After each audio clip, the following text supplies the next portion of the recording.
दोस्तों, आप लोग का स्वागत है हमारे चैनल में। हम लोग आज बात करने वाले हैं ट्रेडिंग वर्सेस इन्वेस्टिंग।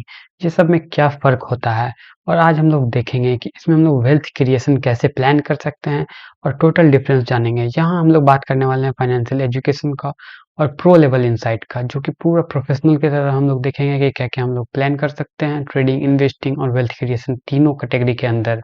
तो यहाँ पे सबसे बड़ा कन्फ्यूजन जो होता है ट्रेडिंग और इन्वेस्टिंग के लेकर के, ट्रेडिंग इन्वेस्टिंग एक नहीं है, दोनों अलग-अलग चीज़ हैं। और वेल्थ क्रिएशन के लिए आपको इन्वेस्टिंग करना होगा, लेकिन यहाँ पे इन्वेस्टिंग आपको टाइम के साथ करना होगा। अगर सिर्फ आप इन्वेस्ट कर दे रहे हैं शॉर्ट टर्म के लिए, तो उससे आपका वेल्थ क्रिएशन नहीं होगा। आपको सही जगह पे, सही समय पे और सही टाइम के लिए इन्वेस्ट करना होगा, तभी आपका वेल्थ क्रिएशन होता है। और यहाँ पे सबसे इम्पोर्टेंट चीज़ है आपका माइंडसेट। माइंडसेट आपका ग्रोथ को लेकर के होना चाहिए। अगर आप यहाँ पे गैम्बलिंग करना चाहते हैं, स्पेकुलेशन करने के लिए आते हैं, बड़े कैपिटल को लेकर के वेल्थ क्रिएट करना चाहते हैं अपने गैम्बलिंग और स्पेकुलेट करके, तो आपका कभी भी सक्सेस नहीं हो पाएगा, गोल पूरा नहीं हो पाएगा। और ज़्यादातर लोग यहाँ पे इसलिए पैसा गवाते हैं क्योंकि ये सभी चीज़ों को मिक्स कर देते हैं। सभी चीज़ों को मिक्स करने की वजह से ही लोग पैसा गवाते हैं। थर्ड पॉइंट है हमारा trading. Trading short term game है और यहाँ पे हम लोग केवल फोकस करते हैं प्राइस के मूवमेंट्स पर। यहाँ पे हमारा लॉन्ग टर्म का कोई भी प्लान नहीं होता है। ट्रेडिंग किया जाता है कुछ मिनट्स के अंदर, कुछ दिन के अंदर में। जैसे कि एक स्कैल्पिंग होता है, स्कैल्पिंग कुछ सेकंड्स के अंदर भी ट्रेड बाय और सेल कर दिया जाता है, जिससे कि ट्रेडर्स पैसा कमाते हैं। लेकिन यहाँ पे हम लोग बात करते हैं मिनट्स और डेज के अंदर में। मिनट के अंदर इंट्राडे ट्रेड होता है, डेज के अंदर पोजिशनल ट्रेड, स्विंग ट्रेड्स, ये सब आते हैं। यहाँ पे हम लोग फोकस करते हैं प्राइस मूवमेंट पे, ना कि कंपनी के फंडामेंटल्स पे। यहाँ पे जो भी हम लोगों को प्राइस का मूवमेंट लगता है करंट प्राइस के बेसिस पे, उस टाइम पे वैसा डिसीजन लिया जाता है। और इसको करने के लिए स्किल जरूरत है। सबसे इंपॉर्टेंट रिस्क मैनेजमेंट और क्विक डिसीजन होना चाहिए। अगर आपका रिस्क मैनेजमेंट सही है लेकिन आप फास्ट डिसीजन नहीं ले पा रहे हैं, तो भी आप लंबे समय में इसमें प्रॉफिट नहीं बना पाएंगे। इससे आपका इनकम जो होता है बहुत ही एक्टिव होता है, यानी कि आप तुरंत काम करेंगे, तुरंत आपको पैसा मिलेगा। लेकिन इन्वेस्टिंग में ऐसा नहीं है। इन्वेस्टिंग का कंप्लीट केस दूसरा है। इन्वेस्टिंग में क्या होता है, आपको लंबे समय के लिए इन्वेस्ट करना पड़ता है और यहाँ पे आपको जो रिटर्न्स मिलता है वो भी काफ़ी बड़ा होता है। ये लॉन्ग टर्म ग्रोथ का यहाँ पे चीज़ है इन्वेस्टिंग। और इसमें समय लगते हैं, ईयर्स लग जाते हैं, कुछ तो डिकेड्स लग जाते हैं, क्योंकि इन्वेस्टिंग से आपको अगर वेल्थ क्रिएट करना है तो आपका कुछ सालों के अंदर नहीं होगा। इसके लिए आपको 1 से 2 डिकेड लगते हैं वेल्थ क्रिएशन करने के लिए। यहाँ पे फोकस होता है कंपनी के फंडामेंटल्स पे और कंपनी के ग्रोथ पे। यहाँ पे बहुत सारे इन्वेस्टर सेक्टर में भी इन्वेस्ट करते हैं, जैसे कि अभी रिन्यूएबल एनर्जी, ये सब सेक्टर का अर्ली ग्रोथ पे चल रहा है। और यहाँ पे आपको स्किल चाहिए patience, proper detail research and analysis. यहाँ पे इनकम होता है सेमी पैसिव। आपको कुछ साल में आपको डिविडेंड मिलता रहेगा, आपको यहाँ पे कुछ बोनस शेयर्स मिलते रहेंगे। तो यहाँ पे आपका जो ग्रोथ होगा वो कंपाउंड ग्रोथ होगा। मेन इंपॉर्टेंट ये चीज़ होता है, कंपाउंड ग्रोथ के वजह से ही आपका यहाँ पे वेल्थ क्रिएट होता है। यहाँ पे बहुत सारे लोग कंपाउंडिंग के इफेक्ट को इग्नोर कर देते हैं और कंपाउंडिंग यहाँ पे ट्रेडिंग में आपका नहीं हो पाता है, क्योंकि ट्रेडिंग में आप कैपिटल प्रॉफिट बनाते हैं और उसको विड्रॉ भी करते रहते हैं। तो इसलिए हम लोगों को ये बहुत इंपॉर्टेंट हो जाता है वेल्थ क्रिएशन के लिए इन्वेस्टिंग। यहाँ पे अगर हम लोग ध्यान दें तो कंप्लीट सिस्टम है फाइनेंशियल फ्रीडम के लिए, वेल्थ क्रिएशन के लिए इन्वेस्टिंग का। इन्वेस्टिंग से ही आपका वेल्थ क्रिएट होगा और इसमें बहुत ही लंबा समय लगता है वेल्थ क्रिएट करने में, 10 साल से भी ज़्यादा लग जाते हैं। अगर मार्केट का खराब रहा सेंटिमेंट तो आपको पूरा 20 से 25-30 साल तक भी लग सकते हैं। लेकिन आपका जो वेल्थ क्रिएट होगा वो बहुत ही बड़ा होगा एज कम्पेयर टू ट्रेडिंग। यहाँ पे फोकस आपको देखना होगा कंपाउंडिंग पे। आपको प्रॉपर एसेट एलोकेशन करना होगा और डिसिप्लिन रहना होगा। एसेट एलोकेशन आपको इस तरीके से करना होगा कि आप अपना कुछ पैसा गोल्ड सिल्वर में भी लगा रहे हैं, कुछ पैसा आप इक्विटी में आपने लगा रखा है, कुछ पैसा आपने फिक्स्ड एसेट में लगा रखा है, जैसे कि ट्रेजरी बॉन्ड, ये सब में आप कुछ पैसे स्मॉल कैप, मिड कैप, ये सब डाइवर्सिफिकेशन कर सकते हैं एसेट एलोकेशन में। यहाँ पे स्किल आपको चाहिए कंसिस्टेंसी। कई सारे लोग एसआईपी से भी वेल्थ क्रिएट करते हैं, सिस्टमैटिक इन्वेस्टमेंट प्लान, वो भी बहुत ही इंपॉर्टेंट चीज़ है।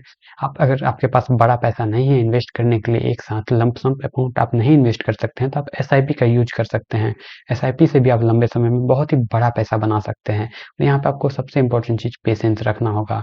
यहाँ पे इनकम आपका पैसिव भी रहता है और यहाँ पे मनी वर्क्स फॉर यू, यानी कि पैसा आपके लिए पैसा बनाता है। कंपाउंडिंग इफेक्ट आपको पता ना हो तो अल्बर्ट आइंस्टीन ने बताया था कि 8 वंडर है वर्ल्ड का कंपाउंड इंटरेस्ट। कंपाउंड इंटरेस्ट की वजह से इतना बड़ा बड़ा फायदा देखने को मिला है, इतना बड़ा बड़ा वेल्थ क्रिएशन देखने को मिला है। और ये वेल्थ क्रिएशन ही नहीं, कंपाउंडिंग सब जगह काम करता है। अगर आप किसी चीज़ को डेली करते जाते हैं, जैसे कि अगर वर्कआउट की बात करें, तो आप अगर डेली वर्कआउट करते हैं, तो वो आपको कंपाउंड इंटरेस्ट इस तरीके से होता है कि आपको शुरू के 1-2 महीने तक रिजल्ट नहीं मिलेगा। फिर जो आपको 3rd, 4th, 5th, 6th month के बाद जो आपकी बॉडी में चेंजेस देखने को मिलेगा, वो बहुत ही बड़ा चेंजेस होगा। तो इस तरीके से जैसे ही आप मंथली एसआईपी स्टार्ट करते हैं, लेट्स से 5,000 से, तो आपको ये 1-2 साल, 5 साल में कुछ भी फ़र्क नहीं दिखेगा। लेकिन 5 से 10 साल के बाद जो आपका कैपिटल जमा हो जाएगा, उसके बाद उसके ऊपर जो रिटर्न्स मिलने लगेंगे, वो बहुत ही बड़ा होगा। ये सब पॉसिबल हो सकता है कंपाउंडिंग की वजह से। और जो हमारा नेक्स्ट पार्ट है, वो है यहाँ पे ट्रेडिंग, इन्वेस्टिंग और वेल्थ क्रिएशन। हम लोग देखेंगे कि इसमें डिफरेंस क्या है। ट्रेडिंग हमारा प्योर शॉर्ट टर्म होता है।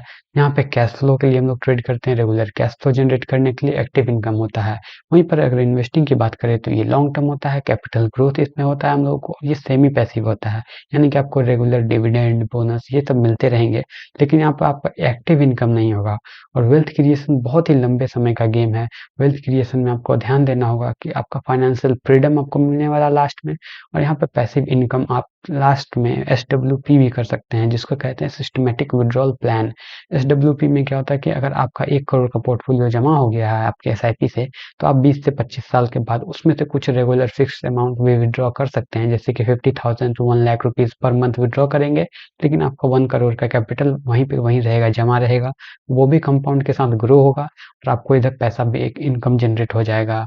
तो यहाँ पे हम लोग का नेक्स्ट पार्ट है कि मोस्ट ट्रेडर्स जो हैं, मोस्ट इन्वेस्टर्स जो हैं, मोस्ट यहाँ पे जो पीपल हैं, वो लोग फेल क्यों हो जाते हैं।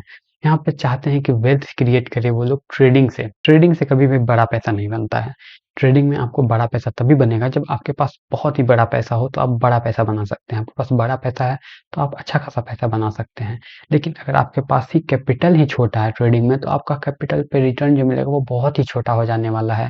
यहाँ पे आपको ट्रेडिंग से इनकम मिल सकता है छोटा मोटा, अगर आपके पास बड़ा कैपिटल है तो बड़ा इनकम होगा, लेकिन अगर वेल्थ बनाना है तो आपको ट्रेडिंग से वो पॉसिबल नहीं है, वो थोड़ा सा अनरियलिस्टिक और इलॉजिकल है। यहाँ पर लैक ऑफ पेशेंस होता है इन्वेस्टिंग के अंदर। बहुत सारे इन्वेस्टर्स यहाँ पे इन्वेस्ट तो करते हैं, लेकिन वो अपने SIP को कुछ सालों के बाद बंद कर देते हैं, या फिर कुछ रिजल्ट नहीं दिखता है 2-3 सालों के अंदर, तो वो रोक देते हैं। यहाँ पर लॉन्ग टर्म इन्वेस्टमेंट के साथ साथ आपको सिस्टमेटिक प्लान भी चाहिए। ऐसा नहीं कि आपने SIP स्टार्ट किया और कुछ महीनों के बाद बंद कर दिया, आपका कोई डिसिप्लिन नहीं है। यहाँ पे आपको डिसिप्लिन और कंसिस्टेंसी दोनों ही बहुत ही मेजर रोल प्ले करते हैं आपको वेल्थ क्रिएशन के जर्नी में। यहाँ पर रॉन्ग एक्सपेक्टेशन आपको कभी भी सेट नहीं करना है, और हमेशा राइट अप्रोच के साथ ही आपको मार्केट में इन करना है। यानी कि आपका पॉजिटिव माइंडसेट होना चाहिए, आपका एनालिसिस और रिसर्च प्रॉपर होना चाहिए, और आपका यहाँ पे जो पोर्टफोलियो एलोकेशन है वो बहुत ही अच्छे से किया हुआ रहना चाहिए, तभी आप लंबे समय में पैसा बना सकते हैं। अगर आप रॉन्ग एक्सपेक्टेशन, रॉन्ग अप्रोच के साथ मार्केट में आते हैं, तो आपको बिल्कुल लॉस ही होने वाला है। और यहाँ पे हम लोग देखेंगे कि हम लोग तीनों को किस किस कैटेगरी के लिए यूज कर सकते हैं। अगर आप ट्रेड करते हैं तो ट्रेडिंग आपको प्योर कैश फ्लो के लिए करना चाहिए, एक्टिव इनकम के लिए करना चाहिए, क्योंकि इसमें टाइम भी आपका ज़्यादा लगेगा, डे टू डे एक्टिविटी है ये। इन्वेस्टिंग में आप कैपिटल ग्रोथ कर सकते हैं। इन्वेस्टिंग ऐसे होते हैं जैसे कि आपने आज इन्वेस्ट किया, 2-3 सालों के बाद आप किसी भी कंपनी से आप उस पैसा को निकाल सकते हैं और इंजॉय कर सकते हैं, या फिर से री इन्वेस्ट कर सकते हैं। और इन्वेस्टिंग के साथ साथ अगर आप लॉन्ग टर्म इन्वेस्टिंग कर दे, यानी कि 10 साल के लिए, 15 साल, 20 साल के लिए, और सिस्टमैटिक वे में डिसिप्लिन, कंसिस्टेंसी के साथ, तो आपका जर्नी हो जाएगा वेल्थ क्रिएशन का, जिससे कि आप फाइनेंशियल फ्रीडम भी ले सकते हैं, जैसा कि मैंने आपको बताया SWP के बारे में। यहाँ पे स्मार्ट इन्वेस्टर्स जो भी होते हैं, वो तीनों को बैलेंस करके चलते हैं। ऐसा नहीं कि सभी कैपिटल से ट्रेड ही कर रहे हैं, या फिर सभी कैपिटल को इन्वेस्ट कर दिए हैं। इस तरीके से नहीं करना है। जो बड़े-बड़े इन्वेस्टर्स HNI होते हैं, वो लोग पोर्टफोलियो मैनेजर्स को हायर करते हैं, अपने पैसे को उनको सौंप देते हैं, और वो लोग प्रॉपर हेजिंग करके रिस्क मैनेजमेंट करते हैं। अगर मार्केट गिरता भी है तो उनका दूसरे साइड से जो पोजीशन हेज किया हुआ रहता है, उनसे उनका लॉस कवर हो जाता है, या फिर लॉस कम होता है, और मार्केट जब नीचे जाता है, ज़्यादा कम प्राइसेस पे स्टॉक खरीद लेते हैं लॉन्ग टर्म इन्वेस्टिंग के लिए। उम्मीद करते हैं आपको यह वीडियो पसंद आया होगा। अगर पसंद आया तो इस वीडियो को लाइक करके चैनल को सब्सक्राइब कर दीजिए। धन्यवाद।